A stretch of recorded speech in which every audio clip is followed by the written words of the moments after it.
Getting your first Strava KOM is easier than you think, and in this short video, I'm going to help you get yours. But beware, this can get fairly addictive.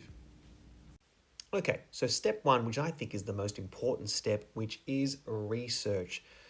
So once you get into Strava, I think the best way you can do some research on this is to actually use their map feature. And when you open it up, it's going to bring up all the different segments around where it is that you live. And for me, that's in Sydney. So at the moment, it's got it set for all segments, and you can dial up and down in terms of the distances that you want to look for in terms of a segment. In my opinion, though, the shorter segments are the best place to start to get your first KOM. But in this instance, what I'm going to do though is I'm actually going to say, well, show me all of the segments that currently exist where I've got a top 10 time, because this is the best place to start in terms of hitting it. And as you can see, there's a whole bunch of places around where I've got a top 10 time.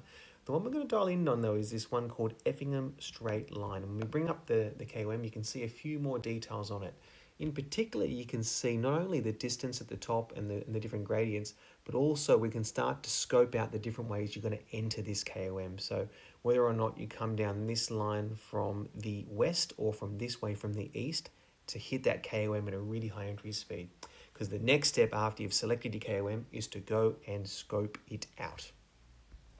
Okay, so this is approaching the KOM from the eastern side, and straight away you can see the massive problem with this, which is we're going uphill. So we're going to burn our energy before we even get to the start of the KOM. So yes, turning left is going to be better because you get a better line and you get better visibility, but going uphill is just not ideal, and you can really see how steep this KOM actually is. Now we're approaching the KOM from the western side, and immediately you can see just how much faster this is because we're going downhill. So yes, the right-hand turn is not ideal, but getting that entry point up is really, really important. So this is going to be the way to go.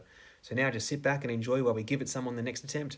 Okay, the last thing you need to do before you go out and have a crack at this is to check the weather, because wind matters. And if we look at the wind today, what we can see when we select the wind is that it's around lunchtime, it's a pretty strong west-northwesterly breeze at 28 kilometers per hour. So it's actually quite a strong breeze. So when we think about that, that's going to be really supportive from us entering this KOM from the west with a tailwind, and then again going from north to south having another tailwind, which will be really supportive for the main effort. So the wind at lunchtime today for this KOM is perfect.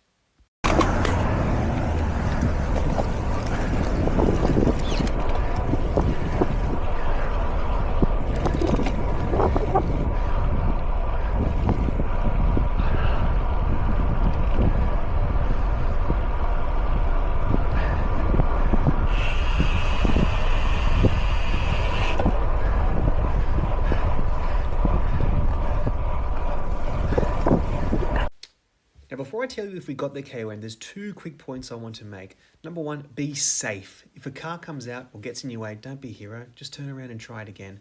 A Strava KOM is really not worth hurting yourself or hurting someone else.